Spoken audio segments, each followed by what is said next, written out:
جب انسان رونا بند کر دے،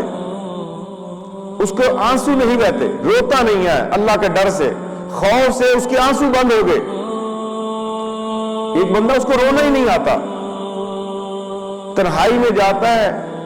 اسے گناہ کی اہمیت کا احساس ہی نہیں ہوتا اور اپنے گناہوں پہ نادم ہو کر وہ روتا ہی نہیں، اس کا رونا بند ہو گیا، تو یہ دل سخت ہو چکا ہے۔ اور کبھی انسان کی آنکھیں روتی ہیں اور کبھی انسان کا دل روتا ہے، اور دل کا رونا یاد رکھیے، دل کا رونا آنکھوں کے رونے پر فضیلت رکھتا ہے۔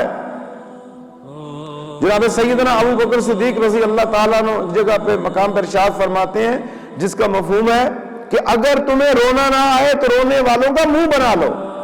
اللہ کی بارگاہ میں عاجزی و انکساری چلتی ہے، اللہ کی بارگاہ میں تکبر اور بڑائی نہیں چلتی۔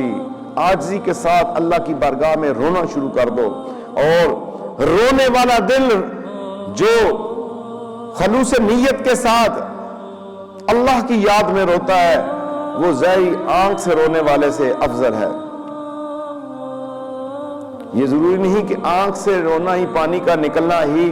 رونا کہلاتا ہے، بلکہ اللہ کے کئی بندے ایسے بھی ہوتے ہیں کہ ان کے دل رو رہے ہوتے ہیں، وہ ان کی آنکھوں سے پانی نہیں نکلتا، مگر ان کے دل سے رونا اللہ تعالیٰ کے ہاں قبول ہو جاتا ہے، اور اس گریہ و زاری کے ساتھ اللہ کی بارگاہ کے اندر فریاد کرتے ہیں کہ اللہ تبارک و تعالیٰ کا عرش بھی کانپ جاتا ہے، اور ان کی توبہ کی قبولیت کے دروازے کھل جاتے ہیں۔ وہ اس طرح روتے ہیں، گڑ گڑاتے ہیں، کوئی چیز بیچ میں رکاوٹ رہتی نہیں،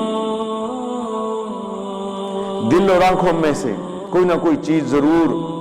رونی چاہیے۔ یہ دل بھی اللہ کا، یہ آنکھیں بھی اللہ کی۔ ہم تو کہتے ہیں حسین مناظر کے لیے آنکھیں بنی، نہیں، یہ آنکھیں اللہ کے خوف اور ڈر میں رونے کے لیے بنی، اور جس کی آنکھیں بھی روتی ہوں اور دل بھی روتا ہو، یہ کتنا کمال درجے کا انسان ہے، جو اللہ کے ڈر سے روئے بھی اور اندر سے بھی وہ روئے، باطن سے بھی وہ روئے، آنکھیں بھی رو رہی ہیں اور دل بھی رو رہا ہے۔ تو دوسری علامت میں نے بیمار دل کی کیا بتائی کہ اس کو رونا نہیں آتا۔